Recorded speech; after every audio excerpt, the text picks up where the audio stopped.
start by apologizing. If by the time I'm done talking, you'll be upset, depressed, or even angry.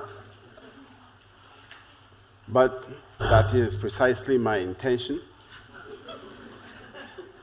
I hope that we can channel that anger into some constructive conversation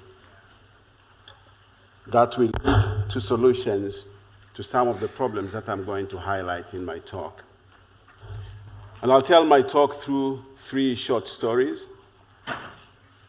The first I've called simply, Africa is not rising.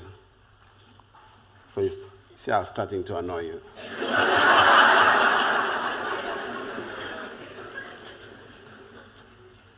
I think that there is quite a number of profound flaws to the Africa rising narrative. The first one being, were coined not by an African, but a well-meaning Western journalist. Somebody who's standing outside, looking in, and comparing the state of the continent today to what it was 15 years ago. Obviously, it's better today than what it was 15 years ago. And we have embraced that narrative without questioning it.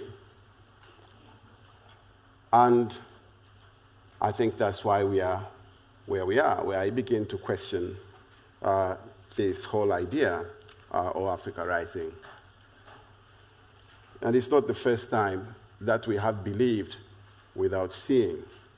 You know, the Africa rising narrative is based on a very simplistic observation, an unfair comparison of the economic growth of some African countries over the last 10, 15 years, averaging something like 6 to 7%, compared to a very sluggish growth in the West. After the global financial crisis, the West has not been growing so fast.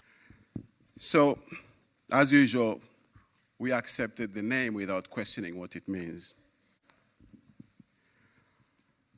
Now, the comparison between Africa and Europe is so unfair. I think that a fairer comparison would have been between Africa, a continent of about 1 billion people, and China in its rising years, about 20 years ago. China had also around 1 billion people. But if China could rise at 18% at the peak of its rising, why would 6 to 7% be called impressive? Unless, of course, we have accepted a special standard for Africa, a mediocre standard for Africa. Today, China is growing at 8%, and the whole world is calling it a recession. But Africa growing at 6% is special. Should we accept this standard as Africans? And if so, to what end? Why would we do that? The third flaw that I see in the Africa rising narrative is that we have never actually tried to connect the so-called Africa's rise to decisions by Africans themselves, to connect the rise to decisions. I mean, the gentleman from Rwanda did demonstrate a link between his country's leadership decisions and the rise in life expectancy in his country. But that's Rwanda. That's not the whole of Africa. Africa is being painted with one brush as having risen. Everybody should be happy. But if you look at what has caused the GDP growth in these countries that have pushed up this average number, it's mostly commodities trade. But I don't remember African countries going out en masse to China, to India, marketing their commodities back in the 1990s when this trade started. It was the other way around. It's the Chinese who came looking. It's the Indians who came looking. It's the big Western oil conglomerates that came looking. Most times, facing resistance and all manner of issues from suspicious Africans who are sitting on resources whose value they don't even understand. That's what happened That's how this rising occurred. It reminds me of a situation where if I'm on a highway and I'm stopped for speeding, I actually don't need the cop to remind me that I was driving above the speed limit. I actually know. It's just been caught. Because I'm driving. I know that I was driving above the speed limit. But what if I was being towed in my own car, and I'm sitting at the wheel of my car, and I have a towing truck in front of me, and we get stopped for speeding? What would I say if the cop came to me in my car that is being towed and said he wanted to give me a ticket for overspeeding? I would admit having oversped because my car is moving above the speed limit, but the guy responsible for the ticket must be the tow truck driver, not me. And because we have not bothered to understand what is driving our rise, but accepted the praise, I think that is a big flaw in this whole narrative that we need to start questioning. I'm going to try and back this up with some facts and figures. You know that in this century, but also even before, you cannot have meaningful development without electricity. Now, France has a population of 65 million people, yet it generates 4 times more electricity, 4 times, than all the 47 sub-Saharan African countries generate for their 805 million people. What that means is that a French person consumes 50 times more electricity than an African today. So what do you say if a Frenchman told you your continent is rising? You have to ask yourself, what exactly is he saying? And then there is a lot of talk about trade. Africa joining the world and becoming a partner in global trade. I don't know if you checked, moving a ton of fertilizer from a US port to the Kenyan port of Mombasa, which is a 9,000-kilometer journey, costs $40. But moving the same ton of fertilizer from Mombasa to Kampala, 1,000 kilometers away, costs $120. That is 30 times, costs 30 times more to move cargo across African borders than it costs to move cargo to African ports. So you cannot be rising if you are at such a disadvantage today, not last year, today. And then energy security. There is nothing more important to a country's security, to a country's progress, without energy, generally, energy security. Yet African countries, poor as they are today, they import $19 billion, sub-Saharan African countries, of oil every single year. That is against cash payments being made by African countries to oil producers elsewhere, against $16 billion a year received in the form of aid. That cannot be constituting rising. But now let's talk about aid. Now I know aid has come under a lot of criticism, but aid can actually work. And there are examples of good aid all over the place for us to see.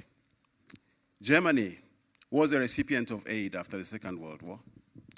So was Japan, so was South Korea, so was Malaysia, or even famous Singapore. They all received aid. But there's something special about them, which is they all, without exception, graduated from being aid recipients within 20 years. By the time those 20 years were over, they were actually giving aid to other people. But Africa, 60 years later, 60 years later, Africans are negotiating on a global stage the next form of aid they think they want to be getting. Why is it that we are not able to graduate from aid? Why is it we are not able to start giving aid to others 60 years later. And then, technology. I hear about African startups. CNN has a big program on that. And it's a good thing that we have some startups, some of them of a technology nature. But how much technology are we using in Africa? Most Africans are supposed to rely for their livelihoods on agriculture. Yet, whereas an American farmer producing maize can yield 10 tons of maize on 1 hectare planted, the best we have been able to do in Africa is 2 tons of maize per hectare. The problem is not just that difference. The problem for me is that 50 years ago, the gap wasn't that big. The gap wasn't that big. But while the rest of the world has moved forward in terms of use of technology in agriculture, Africa seems to have been marking time. That's a problem. Another is irrigation. Africa has abundant rainfall, has abundant lakes and rivers. But today, Africa has the lowest levels of irrigation in the whole world. And when I say lowest, that is whereas South Asia, which has similar weather patterns, is at 37% of farmland irrigated. The whole world is at 20% on average. Africa is at 6%. 6%. That's irrigation. How about education? In education, countries have been praised in recent years, especially for their performance or improved performance in primary school enrollment, in girl education, universities being built.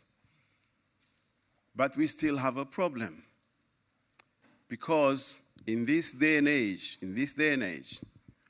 where knowledge, higher level knowledge, not just basic knowledge, is going to determine the winners and losers of the global fight that is ongoing right now for control of the precious resources that are left in this world, Africa has the lowest levels of graduates per capita. With countries like South Korea, and you see what South Korea has done, at 67%, Finland at more than 70%, Africa still is at 3% today. So it's not looking very good. And then, share of global trade. Cocoa is an $80 billion business. Over the next 6 years, it will grow to $100 billion. 35% of the cocoa is produced in Cote d'Ivoire. Farmers, we're talking about rising, but the farmers of cocoa in West Africa have been experiencing a sinking experience, not rising. Because in the 80s, they used to get about 16% of the retail price of cocoa. Today, they get 6%. So that cannot be rising. And then there is a whole manner in which we manage our economies in Africa.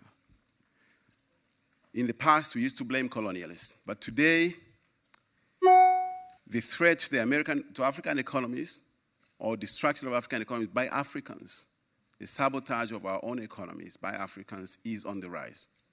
Between 2009 and 2011, Nigeria lost 136 million barrels of oil through theft and other forms of sabotage. This was equivalent to about $1 billion US. The same amount of money Nigeria needed to import wheat, grain, and rice and other cereals over a 4-year period between 2009 and 2012. And environment, I think that is very important. As you will agree with me, the threat to African environment is not from nuclear waste or industrial waste. It is from us. Because in this 21st century, we continue to live the same way we did 1,000 years ago. Now, it's not only Africans who use charcoal and fuel wood to fire them, to cook and heat.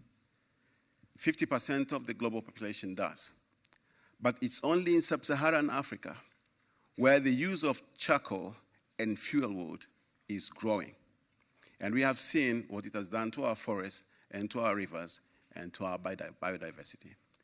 Now, I want to say that there is no way you can be growing when you are destroying your environment, when you are killing your economy, when your education or the education levels of your people are so mediocre, when your share of global trade is declining, when you have no infrastructure and it's going to take you centuries to build to a level where you can be competitive. That is not rising. So I just wanted to put that in context. But that's not to say that Africa cannot rise. That's not what I'm saying.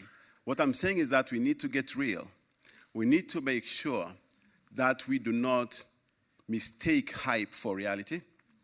We do not mistake hope for achievement. That's all I'm saying. And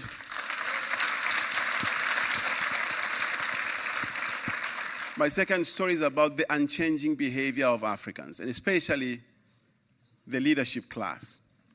I'm going to compare what happened in my country 75 years ago to what's happening in Africa today. 75 years ago, a 40-year-old geologist from Canada called John Williamson stumbled across a very rich diamond mine in Africa, in my own country, as a matter of fact. And he was not even properly exploring. He just found people using big diamonds to play a traditional board game. And he made friends with the local chief and asked him if he could buy that piece of land where the mine was to stand until today. And the chief sold it to him for very little money and trinkets. And Williamson then went to the colonial government and asked for and obtained an exclusive license for mining in that particular area, which was promptly given, but also a law passed to make possession of diamonds by locals a criminal offense. And then he sent people around the villages to buy that diamond, and they bought it again for small money and trinkets. And he built a mine. He was a very, very good businessman. He died young, unfortunately, at the age of 58. But by the time he died, he was, if not the richest man in the world, but one of the richest people in the world. He had built the richest diamond mine in the world within 10 years of getting to that place. What did the people get? The local chief got a modern house, and the people in that area were allowed to use the water from the dams that he had put together for the mine workers, and they were allowed treatment in the clinic. Now fast forward to this day, and you see big headlines like, and these are true headlines, 5 of the world's biggest oil and gas discoveries were made in the world, were made in Africa in 2012. That's very exciting. We are all very excited. My own country made its own very big discoveries. We didn't make them. It's the latter day John Williamson made the discoveries 2 years ago. And do we know the value? We still don't know. Same like the old chief. And at how much did we sell it? Little money and trinkets. Nothing changes in Africa, especially when it comes to the way we lead and the way we are led. And I think that we cannot keep making the same mistakes and expecting different outcomes or better results. Something's got to give. We need to get our act together. I think it's possible for Africa to rise, but it won't do so until we get organized and we work differently, and we move forward differently. Now, finally, you must have been wondering what this map is all about. Now, this map is the map of parts of East Africa. But the reason I have it here is because some 10 years ago, some gentleman in the US engaged me in a conversation, and he said, "What do you think is going to be the cause for the next world war?" And I quickly said, "Oh, it must be oil and gas, of course. I mean, energy resources, people are always going to fight over them." He said, "No, you're wrong. The next war is not going to be over oil and gas. The next war is going to be over fresh water. Because world population is growing, and by 2050, is going to be such a scarce resource, people are going to have to fight for it. People are not going to fight over oil and gas because all the countries that would start a war have enough of that, but they don't have enough of fresh water. Now, I forgot all about it 10 years ago, until recently, in a conversation with somebody, he said, Ali, do you know that these 3 lakes, you see those lakes? Victoria to the north, and Lake Tanganyika, and Lake Malawi down there. Those 3 lakes, those 3, they hold 30% of all the fresh water the world has. Those 3 lakes, don't take my word for it, go online and check it out. They have more than 30% of all the fresh water the world has. Now, what if there is going to be a war about water? You know, I live somewhere there. So, I did not want to make this dire prediction for no reason. I'm saying it here in the hope that we are not going to fight over this, that we are going to be smarter, we are going to avoid this war, but more importantly, we are going to take care of this water. Thank you very much for listening to me.